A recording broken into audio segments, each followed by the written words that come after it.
ஒரு சின்ன ஸ்டோரி சொல்கிறேன். ஒரு உலகத்தின் தலை சிறந்த பெயிண்டர், அருமையாக ஒரு டிராயிங் வரைகிற அவர் கிளாஸில் வர பையனும் ஒருத்தன் பக்கத்துலேயே இருக்கிறான். ஒரு உலகத்தின் தலை சிறந்த ஓவியத்தை வரைஞ்சிட்டு இருக்கிறார். ஃபினிஷிங் வரவே இல்லை. ட்ரை பண்ணுற தடுமாறுறார். இந்த பையன் அப்படியே, இப்போ நீங்கள் எப்படி நாங்கள் கிளாஸ் எடுக்கும்போது மச்சான் தடுமாறுறோம் பார்த்தியாடாடு அப்படின்றல்ல, அதே மாதிரி இந்த ஸ்டூடெண்ட்ஸு அப்படியே பார்க்குறாரு. என்ன நம்மளை வாத்தியார் தடுமாறுறாரு, இன்னும் ஃபினிஷிங்கே வரலையே, உலகத்தின் தலைச்சிறந்த ஆர்டிஸ்ட்ன்றார், பெயிண்ட்டுன்றாங்க. இவர் பார்க்குறாரு, அந்த பையனை கூப்பிட்டுட்டே போய் எனக்கு ஒரு டீ வாங்கிட்டு வான்றார். சரிங்க சார்ன்ட்டு போய் டீ வாங்கிட்டு வர ஒரு 5 நிமிஷத்தில் டீ வாங்கிட்டு வரான். அந்த டிராயிங் கம்ப்ளீட் பண்ணுறார். தலை சிறந்த டிராயிங்காக இருக்குது.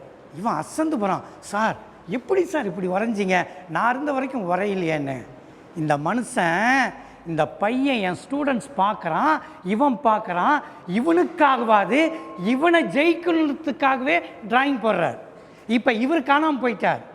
இவன் என் மாணவன், என்னை பார்த்துட்டு இருக்கிறான், என் மாணவன் கை தட்டணும், என் மாணவன் சார் சூப்பர் சார் அப்படின்னு சொல்லணுன்னு இந்த 2 ஒத்த வார்த்தைக்காக இவர் தடுமாறுறார். இவனை அனுப்பிச்சிட்டார். இப்போ ஃப்ரீ, இது என் டிராயிங், எனக்கானது, என் புகழுக்கானது அப்படின்னு வரைகிறார். ஃபினிஷிங் இதான். நீ ஏன் உன்னால் ஸ்டேட் ஃபஸ்ட்டு வாங்க முடியல தெரியுமா? 499 அப்பாவுக்காக படித்த, அம்மா திட்டுறாங்கன்னு படித்த, வாத்தியார் திட்டுறாங்கன்னு படித்த நீ உனக்காக படிச்சிருந்தீன்னா சென்டம் 5 சென்டம் அடுத்தது 6 சென்டம் போயிட்டே இருப்பேன். உனக்காக படி, உனக்காக வாழு. நாம் அடுத்தவர்களுக்காக வாழ வேண்டாம்.